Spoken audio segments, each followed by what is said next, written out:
एक प्रश्न किसी ने किया कि आप जो प्रायः ये कहते हैं कि श्री जी सर्वोपरि और उन्हीं के अंश से दुर्गादि शक्तियां हैं, तो मुझे चुभता है कि जैसे आपकी इष्ट राधा महारानी है, ऐसे हमारी इष्ट माता जी हैं, तो आप कहते हो करोड़वें अंश में दुर्गा जी हैं श्री राधा रानी के, तो हमको भी तो चुभता है कि आप कहते हो। हम नहीं कह रहे।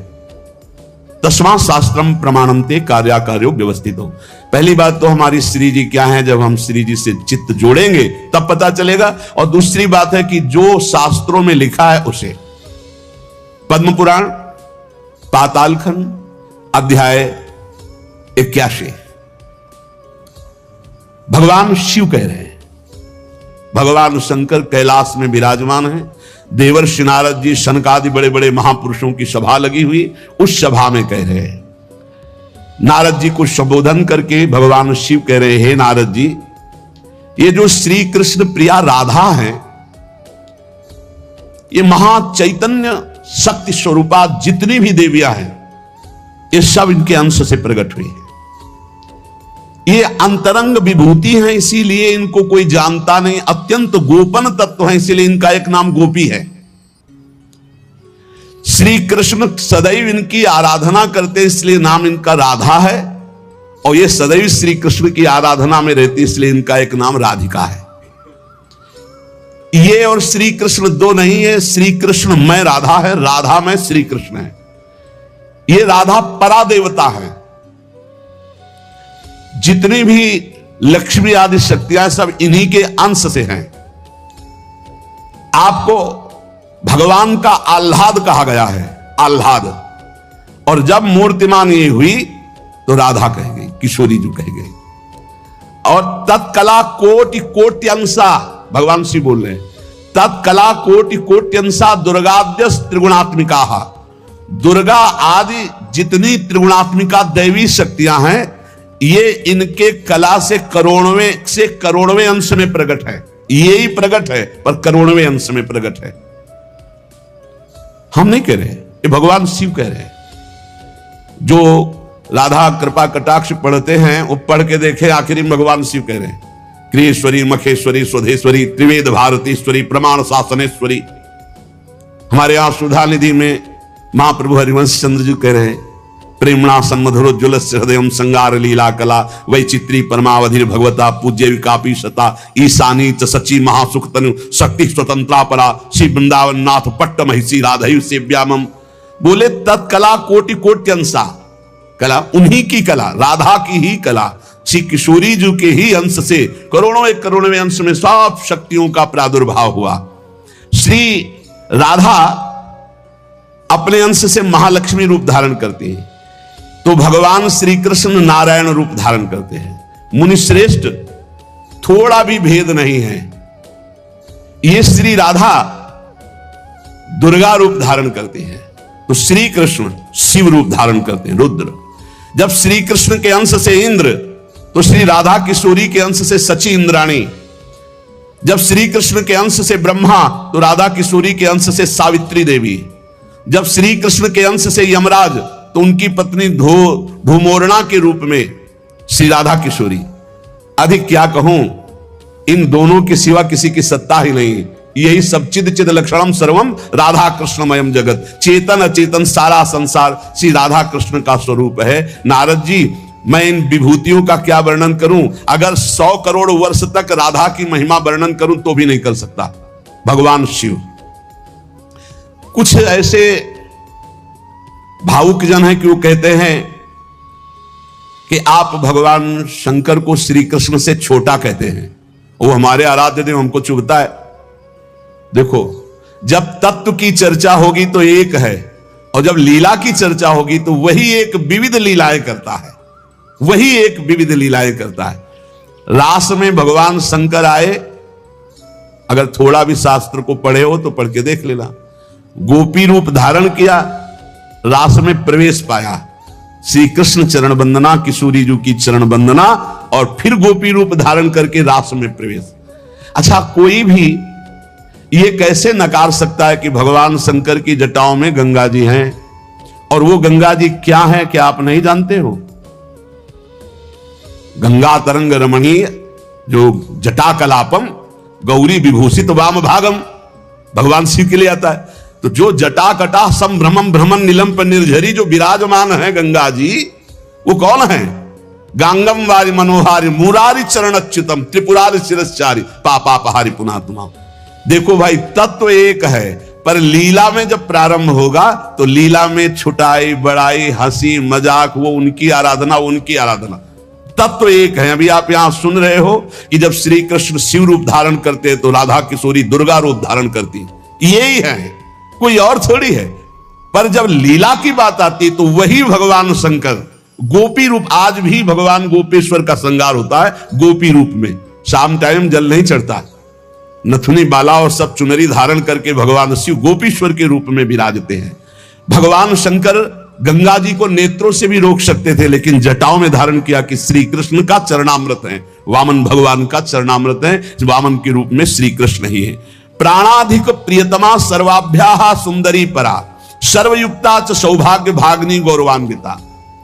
हमारी जो श्री किशोरी जो हैं, एक यहां बात ध्यान रखनी है कि एक प्रश्न और आता है सभा में, जब चर्चा होती है तो उसको सुनकर के लोगों के अंदर प्रश्न आता है कि शिव पुराण में लिखा है कि भगवान शंकर सर्वश्रेष्ठ है, देवी पुराण में लिखा है कि इन्हीं से सबकी उत्पत्ति है। आप गणेश महिमा को देखो तो यम ब्रह्म स्वम ब्रह्म, सब कुछ जिस पुराण को देखो उसी से सृष्टि हुई है। इसका मतलब क्या है? गलत है क्या?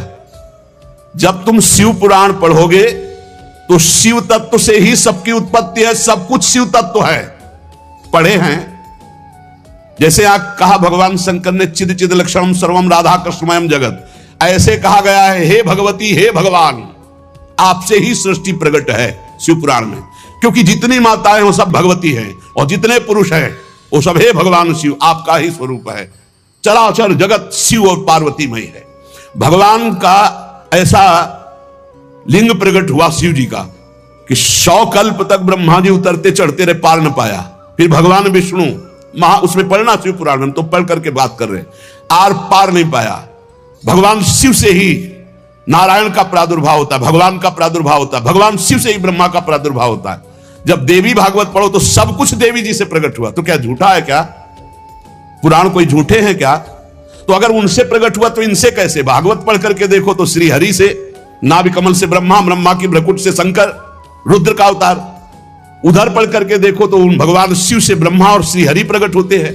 देवी भागवत पढ़ करके देखो तो देवी शक्ति। ये है क्या? तत्व।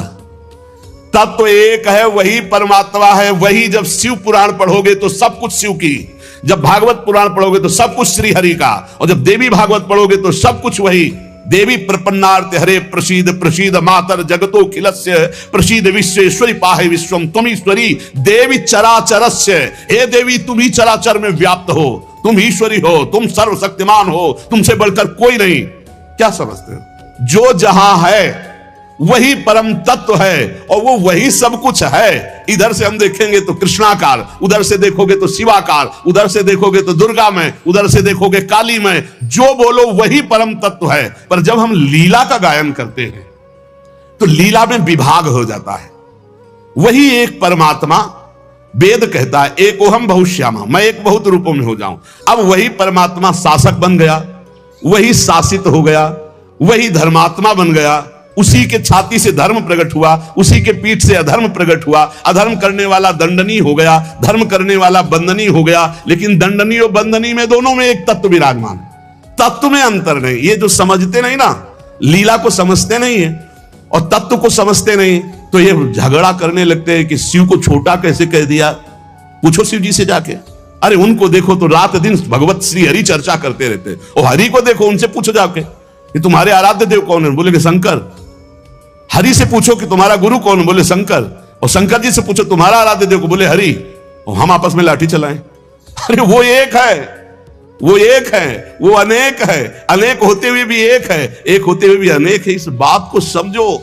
जब देवी भागवत तो देवी ही सब कुछ है, देवी के ही अंश से राधा है। समझिए आप, जब हम वृंदावन से बोलेंगे तो राधा के अंश से देवी है, जब आप शिव पुराण से बोलेंगे तो शिव के अंश से हरि हैं। और जब भागवत पुराण से बोलेंगे तो हरि के अंश से शिव है। आप इस बात को समझिए, जब लीला का बात, लीला प्रसंग आएगी तो उसमें भेद हो जाते हैं। जैसे ब्रह्म ऋषियों ने विचार किया कि इन तीन महान भगवत स्वरूपों में कौन सबसे बड़ा है। क्या उन ब्रह्म ऋषियों को पता नहीं कि हरि ही ब्रह्मा है, ब्रह्मा हरि ही शिव है, शिव ब्रह्मा और हरि में किंचित मात्र भेद नहीं। स्वयं भगवान बोले मैं ही हर हूं, मैं ही विधि हूं, मैं ही हरि रूप हूं। जगह जगह वर्णन है। लेकिन जब भृगु जी परीक्षा के लिए गए तो ब्रह्मा जी के सामने जाके ऐसे खड़े हो गए। यह अभद्रता है गुरुजनों के सामने ऐसे खड़े होना, ऐसे नहीं खड़े हुआ जाता, यह अभद्रता कही जाती। गुरुजनों के सामने सावधानी पूर्वक हाथ जोड़कर या बहुत नम्र ऐसे। अब वो गए वैसे खड़े हो गए। ब्रह्मा जी ने कहा तो सभा की मर्यादा के विरुद्ध है, पर भृगु जी उनके पुत्र हैं, थोड़ा गुस्सा आया पर शांत रहे। शंकर जी के पास गए, बोले आओ भाई, बहुत दिनों बाद आगमन हुआ भृगु जी से। बोले हम तुम्हारे गले नहीं लगते, परम पवित्र रहते हैं। उठाया त्रिशूल उन्होंने हमको। भृगु जी शांत होकर के वहां और भगवान हरि के पास गए, सैया में पड़े हुए थे, सीधे लात मारी जाके, सीधे छाती पे लात। भगवान उठे और कहा मुझे पता नहीं था आप आ रहे हो, नहीं आपकी अगवानी करता। और चरण दाबने लगे, बोले आपके चरण बहुत कोमल है, मेरी छाती बहुत कठोर, कहीं चोट तो नहीं लग गई। और आज के बाद जब जब अवतार भी लेंगे तब तक आपका भृगु चरण चिन्ह ये हमारे छाती पे बना रहेगा, ये हमारा बड़ा सौभाग्य हो। आंसू आ गए भृगु जी के। अब आप क्या कहेंगे? कोई छोटा बड़ा नहीं। जब लीला होती है और एक ही तत्व है तो रंगमंच पर वही सब रूप धारण किए, जगन नाटक वैभवा, इस बात को सब। पर जब हम किशोरी जी की बात कहेंगे तो किशोरी जी के अंश से सब शक्तियां हैं। और जब आप दुर्गा की बात करें तो आपको वहां से दिखाई देगा किशोरी जी दुर्गा जी की अंश है, क्योंकि इधर से अंश वो, उधर से अंश वो उनकी अंशी, वो उनकी अंशी, कोई अंतर नहीं। इधर से हम बोलेंगे श्री कृष्ण के अंश से शिव, और जब शिव पुराण में पढ़ोगे तो शिव जी के अंश से श्री कृष्ण। अब इसमें संशय थोड़ी, क्योंकि वही एक तत्व है, विविध प्रकार से लीला कर रहा है। इसलिए भ्रम का तो ध्यान छोड़ दो, भ्रम छोड़ दो। जब जब जैसा अवसर आया वही रूप धारण किए तत्व विराज। पर जब लीला की चर्चा होगी तो माधुर्य रस में ऐश्वर्य का प्रवेश नहीं, भगवान के ऐश्वर्य का प्रवेश नहीं, तो और ऐश्वर्य शक्तियों की तो बात जाने दो। कभी आपको कोई भी शास्त्र मिला हो कि ब्रज में सुदर्शन चक्र का प्रयोग भगवान ने किया या प्रवेश हुआ, तो हमें बताना। कभी दिव्य वैभव का प्रयोग, क्योंकि ये माधुर्य का क्षेत्र है, ये जो ब्रज है ये वात्सल्य माधुर्य। कभी सुदर्शन चक्र से ब्रज में किसी को मारा हो, मुझे तो याद नहीं है। आप लोगों को कोई याद आवे तो हमको भी बता देना, क्योंकि अभी तक तो नहीं पढ़ा है। आगे अगर किसी को लगे, दूध पीते हुए पूतना को मारा, प्रवेश करके अघासुर को मारा, फाड़ के बकासुर को फेंक दिया, और उसका पैर पकड़ के धेनुकासुर को मारा। बस यही थप्पड़ घूसा इसी से पहुंचा दिया है। ना तो कौमोदकी गदा आई है, ना प्रभु की तलवार आई है, ना यहां सुदर्शन चक्र आया है, ना यहां दारुक सारथी रथ लेके आया है। ये ऐश्वर्य नहीं, ये प्रेम देश है, ऐश्वर्य का प्रवेश नहीं है यहां। और जहां कहीं ऐश्वर्य का कुछ दिग्दर्शन कराना चाहा तो वहां वात्सल्य ने डांट लगा दी है। जैसे मुख में जब मिट्टी खाई हो ऐश्वर्य दिखाना शुरू किया तो वात्सल्य ने डांटा है, यहां नहीं। तो तुरंत मैया को लगा है मेरी आंखों का दोष कोई है, ये तो मेरा लाला है, ऐश्वर्य का। अब जब निकुंज की बात आती है तो इसमें तो बिल्कुल ऐश्वर्य का प्रवेश नहीं है। ब्रज में तो आप थोड़ा ऐश्वर्य की झलक दिखा दिए, अंतर ध्यान हो गए, लेकिन निकुंज में कहीं नहीं कि अंतर ध्यान की लीला एक बार भी हुई हो। निकुंज में बताना पूरे वाणियों को पढ़ करके। अब जो निकुंज रस है इसमें कहीं वर्णन नहीं है कि अष्टभुजा का प्रवेश है या षोडश भुजा का। हमारी ही श्री जी सब अंशों से है, लेकिन ऐश्वर्य रूप नहीं, ये महामाधुर्य रूप है। इसी महामाधुर्य की महिमा की हम उपासना करते तो हमारे लिए हमारा उपास्य देव सर्वश्रेष्ठ है। और जब उपास्य देव की सर्वश्रेष्ठता की लीला में देखते तब ये वर्णन आता है कि अनंत शक्तियां, देखो भगवान शिव ने स्वयं वर्णन किया कि ये जो अनंत शक्तियां तत्कला कोटि कोट्यंसा दुर्गाद्यस त्रिगुणात्मिका। अब देखिए वही प्रभु है, शक्ति वही है शक्तिमान, किंचन मात्र अंतर नहीं। लेकिन प्रभु आदेश करते हैं कि मैं अब अवतार लेने जा रहा हूं, भागवत में पढ़ के देख लेना। तुम हे महाशक्ति बलराम जी का कर्षण करके रोहिणी के गर्भ में डालो और मैं स्वयं अवतार लो। तुम जाकर नंद बाबा के यहां कन्या रूप से पूरी लीला पढ़ के देख लो। और नाम चामुंडा, कुष्मांडा, दुर्गा आदि तुम्हारे विविध नाम भगवान ने रखे और तुम सबकी कामना पूर्ण करने वाली होगी। जाओ मेरा आदेश है ऐसा करो। भगवान ने आदेश किया, शक्ति कार्य कर रही। भगवान की प्राप्ति के लिए उसी शक्ति की आराधना कात्यायनी रूप से गोपिकाएं करते हैं। कि मुझे श्री कृष्ण पति रूप में प्राप्त हो। उसी शक्ति की आराधना सीता जी गौरी पूजन करती है। और सीता जी कौन है? काल रात्र निश्चर कुल केरी, महाकाल रात्रि स्वरूपा उनको गोस्वामी जी ने कहा। काल रात्रि निश्चर कुल केरी, यही सीता पर प्रीति घनेरी। ये नहीं समझ रहा रावण की साक्षात इसका काल पधारा है। एक काल रात्रि महाशक्ति स्वरूप चाट जाएंगे, कुछ नहीं बचेगा लंका में। ये दुष्ट जिनके प्रति विरोध भाव कर रहा है कौन है? वही गौरी है और वही गोरी है, वही महाशक्ति है और वही सीता जी है। अब आप समझिए, आदि शक्ति जय जग उपजाया, सीता जी गौरी पूजन कर रहे हैं। गौरी जी हसी माल मूर्ति मुस्कानी, जाओ मनुजा हिराचियो मिली सोबर साध सुंदर साव। तो सीता जी कौन है?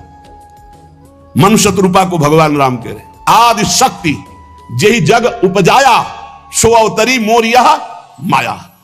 अरे कोई भेद नहीं, कहीं भेद नहीं, पर जब लीला की बात करेंगे तब लीला में भेद दिखाई दे रहा है कि सीता जी गौरी जी का पूजन कर रहे हैं, उनसे वरदान प्राप्त कर रही है। और भगवान प्रिया सती को संशय हो जाता है।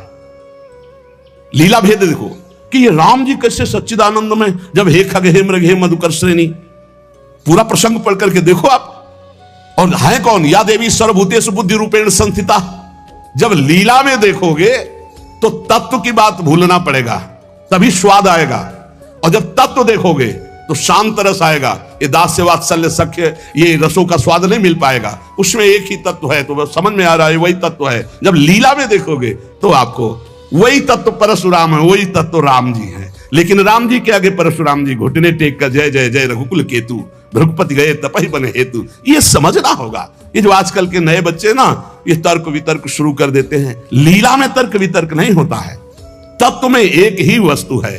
तत्व की जब बात करोगे तो आप क्या समझते हो? कितने दिन से तुम दुर्गा जी की उपासना करते हो? बचपन से आराधना, और पूरी अम्मा मान के, पूरी जैसे अपनी अम्मा, पूरा आसक्ति अम्मा, आद्या शक्ति दुर्गा, और पिता भगवान शिव। तुम समझते नहीं हो, जहां हमें भेजा है उस तत्व को, जो समझाया उस तत्व से बोल रहे। तुम उसको दो पक्ष में ले रहे हो। तुम्हारे को क्या पता कि महादेव जी मुझे कितना प्यार करते हैं, भगवती कितना प्यार करती है, हम भगवती अम्बा और महादेव जी से कितना प्यार करते हैं। तत्व को समझिए। राधा तत्व सर्वत्र व्याप्त तत्व है, चिद चिद लक्षणम सर्वम राधा कृष्णमयम जगत। पर जब लीला में स्वरूप राधा जी का जो है वो कहीं त्रिभुवन में कहीं नहीं है, क्योंकि महामाधुर्य रस प्रेम स्वरूपा है, जिनकी आराधना स्वयं श्री कृष्ण करते, और जिन श्री कृष्ण की आराधना भगवान शंकर शनकादि ब्रह्मादि सब करते। ये हमारे उपास्य देव है। और जब आप अपने उपास्य देव के विषय में जैसे बोले कि श्री कृष्ण जिनके सेवक हैं ऐसे महादेव, कोई परेशानी नहीं। श्री कृष्ण जिनके सेवक हैं ऐसे महादेव, क्योंकि हमें पता है कि तुम जो बोल रहे हो वो सत्य बोल रहे हो, क्योंकि वैसे ही उस तत्व को देखा जाता है। ये तत्व है ही ऐसा कि हम जिस भावना से जैसे देखें वैसे दिखाई देगा। जब हम गणेश स्तोत्र पढ़ते हैं तो सब कुछ गणेश जी बने हुए हैं। जब राम स्तोत्र तो सब कुछ राम, जब कृष्ण सब कुछ कृष्ण, जब नरसिंह तो सब कुछ नरसिंह, जब वाराह तो सब कुछ वाराह, वही बने हुए, दूसरा कोई नहीं। इसमें हमें कोई संशय नहीं है। तुम्हें कितना ज्ञान है? उनके पति हैं शिव ज्ञान समुद्र, वो कह रहे हैं। हम तुम्हें पूरा परिचय के साथ बता रहे। पद्म पुराण पाताल खंड अध्याय 81, उसमें कह रहे तत्कला कोटि कोटि अंसा दुर्गाद्यास त्रिगुणात्मिका। कभी रास का स्वाद लिया है? रास का स्वाद लेना है तो ब्रज रस में। इसी यही तो वृंदावन की लीला, मत समझो गुरु को चीला, या ऋषि मुनि गए हार जपे जा राधे राधे। ऋषि मुनि गए हार जपे जा राधे राधे। प्रियालाल है प्रियालाल। अगर हम जो बोलते हैं उसकी बात को समझ लेना। कह दो कहां प्रमाण है, तो हमारी छाती प्रमाण है। खिलवाड़ मत समझना। अगर तुमने राधा किशोरी की अवहेलना करके कहा कि अम्बा, जब जड़ भरत जी के ऊपर गड़ासा चलाने की बात अम्बा के ही सेवकों ने किया तो भद्रकाली सहन नहीं कर पाई और मूर्ति फोड़ कर प्रकट हो गई, काट के फेंक दिया अपने ही उपासकों को। वो उसमें रहे ना, राधा किशोरी है। तत्व से बोलोगे तो मुझे कभी कोई संशय नहीं, सब एक हैं। जब लीला में आओगे तो वही स्वामी बनता है, वही सेवक बनता है। जब लीला में देखोगे तो वही छोटा बनता है, वही बड़ा बनता है। वो विविध रूप धारण करके एक ही तत्व खेल रहा है, इसमें संशय नहीं। पर जब लीला का रसास्वादन करते तब आप उसमें संशय मत करो। वो विविध लीलाएं, वही गोपी बना है, वही श्री जी बना है, वही वृंदावन बना है, और वही प्रीतम बना है, और वही खेल रहा है। वही नरक बना है, वही अधर्म बना है, वही दंड विधान बना है, वही रोग बना है, वही विविध प्रकार की यातना बना है। समझो ना, ये जो नरक भी वही बना। तो जब नरक नहीं था तब कौन था? श्री कृष्ण। और जब नहीं रहेगा तब कौन है? श्री कृष्ण। तो बीच में जो भास रहा है नरक वो है कौन? श्री कृष्ण।